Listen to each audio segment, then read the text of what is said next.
ಮೊದಲನೇದಾಗಿ ನಾಯಕ್ ವಿದ್ಯಾರ್ಥಿ ನಿಲಯ ವತಿಯಿಂದ ಅವರು ಇವತ್ತು ನಮಗೆ ಸನ್ಮಾನ ಸಮಾರಂಭವನ್ನು ಇಟ್ಕೊಂಡಿದ್ದಾರೆ.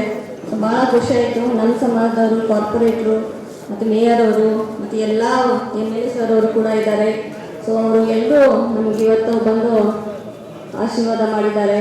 ಮುಂದಿನ ದಿನಮಾನಗಳು ಕೂಡ ನಾವು ಬೇರೆ ಬೇರೆ ಜಿಲ್ಲೆಗೆ ಹೋಗಿ ಎಲ್ಲಿಗೂ ಭೇಟಿ ಆಗ್ತೀವಿ. ತಂದೆಯವರ ಗೈಡೆನ್ಸ್ ಅಲ್ಲಿ ಮತ್ತು ಎಲ್ಲ ಮುಖಂಡರ ಆಶೀರ್ವಾದ, ಅವರ ಮಾರ್ಗದರ್ಶನದಲ್ಲಿ ನಾವು ಕೆಲಸ ಮಾಡ್ತೀವಿ ಅಂತ ನಾನು ಹೇಳಲಿಕ್ಕೆ ಬಯಸ್ತೀನಿ.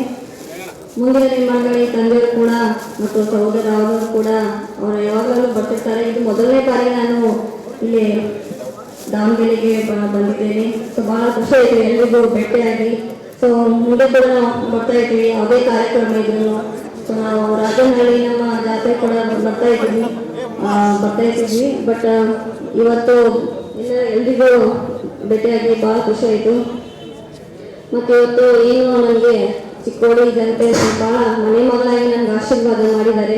ಸೊ ಅವ್ರಿಗೂ ಕೂಡ ಎಲ್ರಿಗೂ ಧನ್ಯವಾದಗಳು. ಮತ್ತು ಬೇರೆ ಬೇರೆ ಜಿಲ್ಲೆಯಿಂದ ನಂತರವಾಗಿ ಅಲ್ಲೇ ಚಿಕ್ಕೋಡಿಯಲ್ಲಿ ಉಳ್ಕೊಂಡು ನಂತರವಾಗಿ ಪ್ರಚಾರ ಮಾಡಲಿಕ್ಕೆ ಬಂದಿದ್ರು. ಶಾಸಕರಾಯಿತು, ಮಂತ್ರಿಗಳು ಮತ್ತು ಎಲ್ಲ ಜಿಲ್ಲೆಗಳಿಂದ ಮೈಸೂರಾಯಿತು, ದಾವಣಗೆರೆ, ಚಿತ್ರದುರ್ಗ ಎಲ್ಲ ಬೇರೆ ಬೇರೆ ಕಡೆಯಿಂದ ಬಂದು ನಂತರವಾಗಿ ಪ್ರಚಾರ ಮಾಡಿದ್ರು. ಸೊ ಭಾಳ ಖುಷಿ ಆಗ್ತದೆ.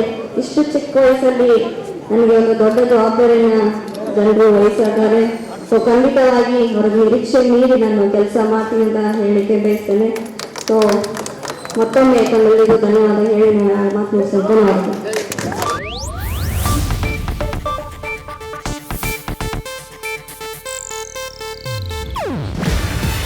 ಇದು ಏಷ್ಯಾನೆಟ್ ನ್ಯೂಸ್ ನೆಟ್ವರ್ಕ್ ಪ್ರಸ್ತುತಿ. ನೀವು ನೋಡ್ತಿದ್ದೀರಾ ಏಷ್ಯಾನೆಟ್ ಸುವರ್ಣ ನ್ಯೂಸ್.